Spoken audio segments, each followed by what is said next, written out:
চাইতেছে এখন এখন এরা চাইতেছে যে যা চাচ্ছে তাতে মনে হইতেছে এরা সরকারের পদত্যাগ চায়, জননেত্রী শেখ হাসিনার পদত্যাগ চায়। তারা এমন সব কথাবার্তা বলতেছে, বকাঝকা করতেছে ফেসবুকের মধ্যে। এখন আমার নেতা হচ্ছে শেখ হাসিনা, আমি তো আমার নেতার বিরুদ্ধে কেউ বললে তো আমার কষ্ট হবে। এবং আমি যদি মনে করি যে আমার নেতা শেখ হাসিনা, এখন আপনি যখন আমার নেতারে আপনি গালাগালি করবেন, তখন আমি আপনার সাথে আর কত দূর যাব? এখন আপনি আস্তে আস্তে যখন আমার বুকের উপর উঠে যাবেন, তাহলে এখন যদি আমি ছাত্রদের পক্ষে, ছাত্ররা ধরেন আমার পতন চায়, যে আমি কি আমার পতনটুকু কিভাবে চাইতে পারি? যদি নৈতিকভাবে আমি তো কোনো খারাপ কিছু করি নাই যে আপনি আমার পতন চাইবেন। এখন আপনাদের বিচার চাইতে গিয়ে অন্য ষড়যন্ত্রকারীরা যখন ছাত্রদের সাথে ঢুকে যায়, ছাত্ররা তো এখন কোমলমতি, এদেরকে যে কোনো কিছু বুঝাইলেই বোঝানো যাচ্ছে।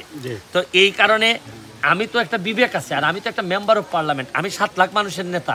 আমি তো আর ধরেন কোনো এরকম ইউটিউবার না যে ধরেন যারা সবাই না, যে জনসমর্থন পাওয়ার জন্য বা পপুলারিটি পাওয়ার জন্য আমি লাফায়ে পড়ব। ধরেন আমার তো কিছুই করা লাগতো না, আমার জনপ্রিয়তা ধরে রাখার জন্য আমি যদি স্বার্থপর হইতাম, ছাত্রদের পক্ষে একটা স্টেটমেন্ট দিলেই তো কালকে থেকে আমি মহানেতা হয়ে যেতাম। ধরেন ছাত্রদের পক্ষে বললাম, আমি যদি বলি ছাত্রদের পক্ষে এটাক করো, এখন সব কিছু ভেঙে চুরে দাও, এইটুকু বললে পরে পরের দিন থেকে ফেসবুকে আপনি কি দেখতেন যে আগামী প্রধানমন্ত্রী হওয়ার যোগ্যতা আছে ব্যারিস্টার সুমনের, বা ব্যারিস্টার সুমন মানবতাবাদী নেতা। আমার তো বেশি কিছু বলা লাগে না, একটা এঠাক করে একটা সাউন্ড করলেই তো নেতা হয়ে যায়, মানে সব ছাত্রদের মনে ঢুকে যাওয়া যায়। অনেক সেলিব্রিটি দেখবেন আপনি 19 দিন পরে ইজ্জত বাঁচানোর জন্য আইসা বলতেছে যে না এটা ঠিক না, এই না সেই না। এগুলা যারা আসছে আপনি বেশিরভাগ লোকই দেখবেন নিজের কোনো রকম স্কিন বাঁচানোর জন্য আসছে। কিন্তু আমি তো ভালো করেই বুঝি, আমি সারা জীবন দেখবেন পপুলার বিষয় যেগুলা মানুষের পছন্দের জিনিসগুলা নিয়েই আমি কাজ করছি।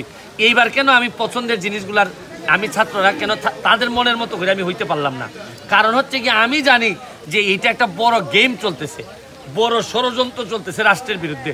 ছাত্ররা তো আর জানে না, ছাত্ররা কি শুক্র শনিবারে যেহেতু ধ্বংসযজ্ঞ হবে এরা কি জানে? এরা জানে না। কিন্তু আমি তো জানি, আমি তো রাষ্ট্রের বিভিন্ন গুরুত্বপূর্ণ মানুষের সাথে আমার জানাশোনা আছে, আমি ইনফরমেশন জানি। এই জন্যই এদের সাথেই আমি আসি। কিন্তু এরা যেভাবে আমারে চায় হয়তো আমি এইভাবে থাকতে পারি না। ভাই শুনেন, আমার তো বুঝতে হবে যে আপনি যদি আমার নেতাকে, আপনার অধিকার আছে, আমার নেতাকে আপনি পছন্দ করেন না, আপনার যা ইচ্ছা আপনি বলেন, কিন্তু আমারে তো পছন্দ করার অধিকারটুকু দিবেন। এখন আমি তারে পছন্দ করি, এই কারণে যদি আপনি আমারে ঘৃণা করেন, আমারে দালাল বলেন, মুনাফিক বলেন, বেঈমান বলেন, বলতে পারেন, কারণ আমি বিশ্বাস করি আপনার বলার স্বাধীনতা আছে। ভাই এখনো আন্দোলন কমছে না কেন? বর্তমানে কারা আন্দোলন করছে? ছাত্ররা করছে? এখন তো আপনারা জানেনই, জামাত শিবির, জঙ্গি, বিএনপি যারা আছে সবাই ছাত্রদের কাঁধের উপর ভোট দিয়ে এরা বিভিন্ন ধরনের ধ্বংসলীলা চালাবে, এটা পরিষ্কার হয়ে গেছে। বাম যারা আছে, সুবিধা বঞ্চিত যারা ছিল, তারা সবাই এখন একটা রেগুলেশন চাচ্ছে। এটা কিন্তু রাষ্ট্রের স্বার্থে না, এটা দেশের যে অর্থনীতির অবস্থা, এই অবস্থায় রাষ্ট্রের জননেত্রী শেখ হাসিনা যদি শক্তভাবে না ধরেন, তাহলে আমাদের আরও সমস্যা থাকতে পারে। আমাদের অর্থনীতির অবস্থা তো আপনারা এমনিতেই দেখতেছেন। সুতরাং আমার কাছে মনে হইতেছে এটা একটা বৃহৎ ষড়যন্ত্র। শুনেন, সেদিনই আমি বুঝছি যে জননেত্রী শেখ হাসিনার বিরুদ্ধে এইরকম আন্দোলন হবে। কেন জানেন? কোন দিন? যেদিন একমাত্র প্রধানমন্ত্রী হিসাবে যিনি ফিলিস্তিনি মানুষের পক্ষে দাঁড়াইছেন এবং ইসরায়েলের বিরোধিতা করছেন। আপনি তো বহু বাংলাদেশে মুসলমান প্রতিনিধি আসছিলেন, কেউ কি ইসরায়েলের বিরুদ্ধে সরাসরি কথা বলতে আপনি শুনছেন? একমাত্র প্রধানমন্ত্রী শেখ হাসিনা বলছেন। সেদিনই আমি বুঝছি যে আমেরিকা, ইসরায়েল, বড় বড় যারা আছে, এই যে ইউনুস, ডক্টর মোহাম্মদ ইউনুস ঘুরে বেড়াচ্ছে, তাদের উদ্দেশ্যে এখন ডক্টর মোহাম্মদ ইউনুসকে ক্ষমতায় বসায় একটা রেগুলেশন করা। আসলে কিন্তু এই দেশটারে ওই মুক্তিযুদ্ধের আগের জায়গায় নিয়ে ওই গুলামি করানোই হচ্ছে গিয়ে এদের ইচ্ছা। Thank you. সোনারঘাট মাধবপুরে কি হবে? সোনারঘাট মাধবপুরের ভালো কিছু করার জন্যই আমি যদি যাই করি না কেন, সোনারঘাট মাধবপুরের মানুষ আমার জানাজার মানুষ। এই জানাজার মানুষের নিশ্চয়তা দিয়েই আমি যাবো, থাকবো, এটা পুরাটাই সোনারঘাট মাধবপুরের মানুষই আমাকে নির্ধারণ করে দিবে। কারণ আপনি একটা জিনিস খেয়াল করে দেখেন, কোটা আন্দোলনে কিন্তু সোনারঘাট মাধবপুরেরও অনেক মানুষ আছে যারা ছাত্র, তারা মনে করে সুমন ভাই ঝাঁপাইয়ে পড়ে না কেন, এরা তো আমারই ভোটার।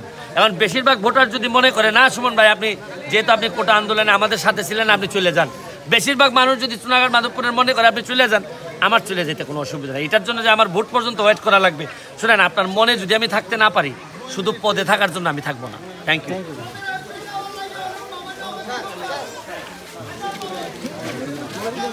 ভিতরে